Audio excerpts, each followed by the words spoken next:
All right. Well, the first thing I want to say is thanks to all of you for taking part in this process, because it's, climate change it's such an important challenge, and the solutions are quite complex. And to be able to have a group of people thinking really carefully about it for this town is fantastic.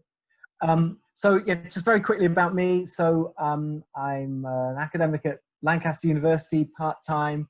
I run a business that helps organizations respond to climate change, and I've written some books about it.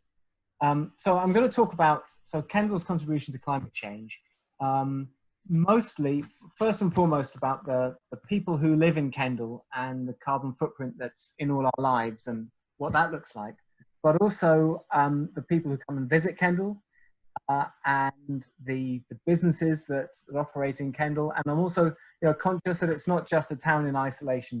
It's it's got all of that has a bearing on all of this.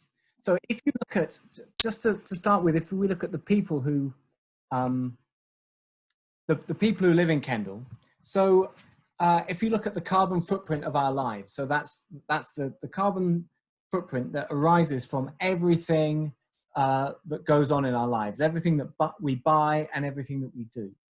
And actually there's carbon in just about everything. So most obviously when we when we live in our houses and we use energy in our homes, then that's got a carbon footprint. And when we get in vehicles, those vehicles use energy, and often it's a fossil fuel, and that's got a carbon footprint. But it goes beyond that as well. So every time we buy something, that something had to be produced somehow, and it had to be processed. It probably went through factories. It had to be transported, and it acquires a carbon footprint in the course of all of that. And our food has an important carbon footprint as well, and that's partly because there are emissions that take place in the fields when plants and animals are grown, but also there are further emissions as we process food, and further emissions again as we transport it, and more emissions again when it's dealt with by a supermarket that has to use energy, and then finally there's a little bit more carbon footprint when you actually cook it. So I'm going to be talking about the carbon footprint in everything that we do. And as far as I can tell, the people of Kendal on average have carbon footprints that are actually pretty simple. I was going to show a slide here, but I know Pete's really keen that I don't show slides. So I'm just going to describe it. So the average person's carbon footprint comes in the UK, and I think it's similar for Kendal, comes in at about 13 tons of carbon dioxide equivalent per year. So that's what I'm doing there. Is when I say carbon dioxide equivalent, I'm taking all the greenhouse gases. Carbon dioxide is the biggest one, but I'm kind of adding them all together and converting them into one metric. So I'm including the methane and nitrous oxide and all the other greenhouse gases, but carbon dioxide is the biggest one. So that's 13 tons per year. And if you look at how that divides up, it actually divides up pretty neatly into 4 quarters, just about equal sized quarters. And so those 4 quarters are: a quarter is down to our food, a quarter is down to our home energy, and also energy used by any accommodation we stay in away from home. A quarter is down to travel, and the final quarter is kind of everything else, and that includes all the stuff that we buy, all the non-edible stuff that we buy, but also other services that we buy. It's just about everything we spend money on has a carbon footprint. So just to go through those 4 quarters of the pie in turn. So the first one, food. And the carbon footprint of food comes about because there are emissions from fields and from animals. If we eat meat and dairy, there are emissions associated with some animals actually burping up methane, particularly cows and sheep. And then as I've said, there are emissions take place right through the kind of processing of food and getting it to the shops. And in terms of managing that carbon footprint downwards, there are about 3 simple rules of thumb, which if all of us, if the average person followed, we probably could cut the carbon footprint of our food down by about to about one half, or perhaps even a third, or maybe even less of the average person's footprint. And so those rules are in order of importance. The first is to reduce the amount of meat and dairy that's in our diets. And the science is really, really clear cut on that. We don't have to take it to absolutely zero, although some people would disagree with me there.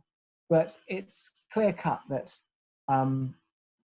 we need to reduce that meat and dairy. And the reason for that is getting food from animals is just a very inefficient way of producing food so you grow plants and you get the plants to eat the animals, and then we eat the animals. That's much, much less efficient than growing plants and humans eating the plants directly, because the animals do inefficient things like walking around and keeping warm and stuff like that, and all that kind of it just creates an inefficiency in the process.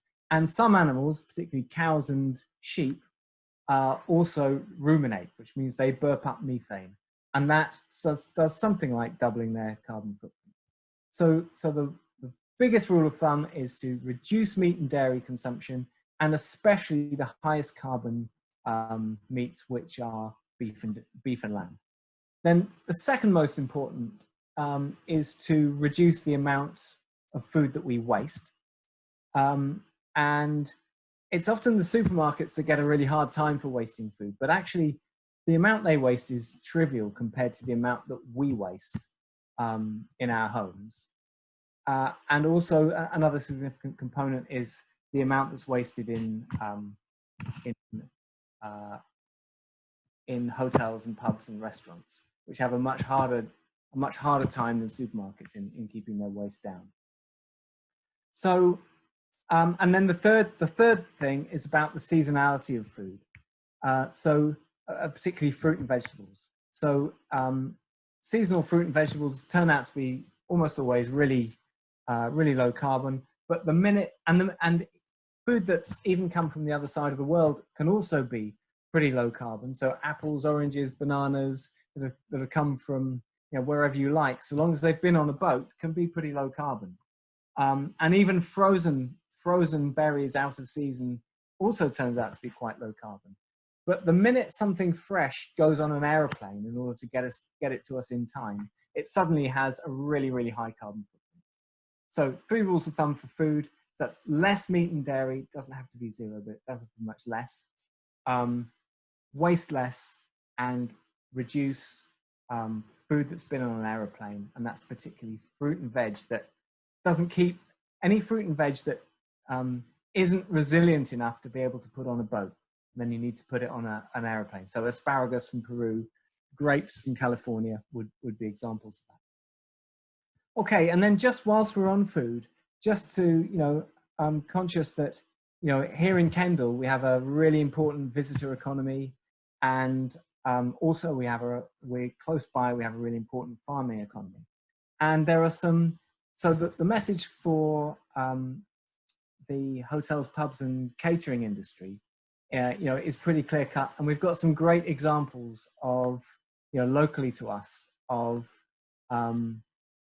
cafes and restaurants that have gone vegetarian and done really, really well out of it. So Chester's up in Langdale might be one example of that.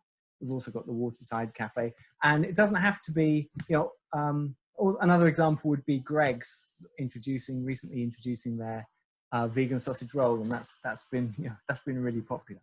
So, and it's something that the world is catching on to now. So that's the food quarter of the pie. Next up, I'm going to talk about home energy use, and the whole of the UK, and Kendal's no exception to this, has got a really leaky housing stock. And in winter, at least, we're a reasonably cold country as well. So compared to many places in Europe, we belch out a lot of energy. We consume a lot of energy in our homes, and that has a huge carbon footprint with it. And the kind of range of actions that we can take on that, the range is from, on the one hand, there's very simple stuff that anybody can do, and it doesn't take any planning and doesn't cost any money, and it's things like putting a jumper on instead of turning the heating up. And then there are things that cost a little bit of money that make quite a big difference. And they might be things like cutting down drafts, trying to make sure there's really good insulation. More expensive again, there are things like double glazed windows or better insulation in walls in old buildings. And then there's also the question of, is it possible to actually generate some energy? So, solar panels on roofs and so on. And then at the very technical end, there are questions about, can you get a house to the point where it actually isn't a net consumer of energy at all? So can you have some solar panels on the roof and heat pumps as a way of using a bit of energy to create a lot more heat than you'd normally get just with an electric heater. And complex solutions like batteries to store energy for when the sun's not shining, and thermal batteries to store heat. And at the top end of the spectrum, there's some very technical stuff that we can do with our housing, improving the energy efficiency of our homes. Okay, so that's the second quarter. The third quarter that I want to talk about is travel. And travel, the two biggest things in travel are driving and flying in terms of the carbon footprint. So for most of us, for the average person, it's driving is the bigger one, the bigger of those two issues. And so in terms of cutting our carbon, that will be about reducing the number of miles we travel. Driving more carefully, keeping speeds down actually makes quite a big difference. The type of car, so an efficient car, ideally not too large a car. Can we use public transport more? Can we walk and cycle more? Electric cars are great. They're better than petrol cars, but they're not a silver bullet. They do actually still have quite a high carbon footprint because the carbon footprint of manufacturing them in the first place is pretty big, and the energy, the electricity that they use has to come from somewhere. So in terms of Kendal, can we just, what can we do to take away the car culture and just make it easier and better to travel by other means? And just in terms of making Kendal, while we deal with climate change, in terms of making Kendal a better place to be, a nicer place to live in and a nicer place to visit, which of course is really good for the economy at the same time. If we could clean up the air and find ways of taking cars, out of the town, then that would have to, I'm sure there are ways of making it, a better environment at the same time. And in terms of more widely, just thinking about the local area, we have this fantastic, beautiful Lake District on the doorstep, and it becomes even more beautiful the fewer cars there are, in it, and the cleaner the air is. So that's driving. And then the second one is that I wanted to talk about is flying. And a lot of people don't have any flying carbon footprint because they don't fly at all. But the minute you get on an aeroplane, you clock up quite a big footprint. So I said 13 tons per year for the average person. Well, it's about a ton to get to New York and back, or about 3.5 tons to get to Hong Kong and back. Economy class, these are. If you go by any other class, then the carbon footprint is quite a bit higher again. So, the more we can encourage people from the UK to have UK holidays, perhaps in Kendal, perhaps in the Lake District, then that's a real carbon win. So if we can find, ways of creating for our local area a brilliant visitor destination, low carbon visitor destination, then that is, that has to be a really good win for the economy, as well as for climate change. You've got 4 minutes left, Mike. 4 minutes left. Thank you, Pete. Okay, so finally onto my fourth quarter, which is my everything else quarter, and that's about the physical. That's mostly about the physical, non-edible stuff that we buy. So that's everything from clothing to furniture to IT kit just anything you can think of. And in terms of cutting down the carbon footprint, it's about buying less stuff that we don't need.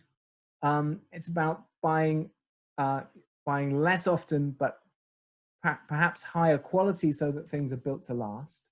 And then it's about looking after them. And it's about a culture in which things can be repaired and maintained and made to last, as long as possible. So if you go and buy a piece of furniture, are you thinking that it'll end up down at the tip in 5 years' time? Or are you thinking like, my parents' generation definitely thought was that, they'd be passing it on to their kids who'd be passing it on to their kids. So, can we have a culture in which things are really made to last? Can we have high streets in which there are multiple places you can go to get your clothing repaired if it needs a stitch or two? And we already have good secondhand markets in Kendal for some physical items, but could that be improved? It's also about sharing, a shared economy. So does every household need a lawnmower, or is and every tool, or can some of these things be shared around actually to maximize the usage that is derived out of every item? So potentially there are really good economic and quality of life benefits to be had out of having a town in which we really do get the maximum use out of any physical items that are bought. So that's my quick tour of where Kendal's carbon footprint comes from. And I will just say, so it's not just the people who come to Kendal. It's not just people who live in Kendal. It's also really importantly the visitors who come to Kendal and the businesses who operate in Kendal, of which probably the most important is probably those that's the hospitality industry and the visitor economy. I think I'll stop there. It must be my last seconds. Is that right, Pete? I'll stop there.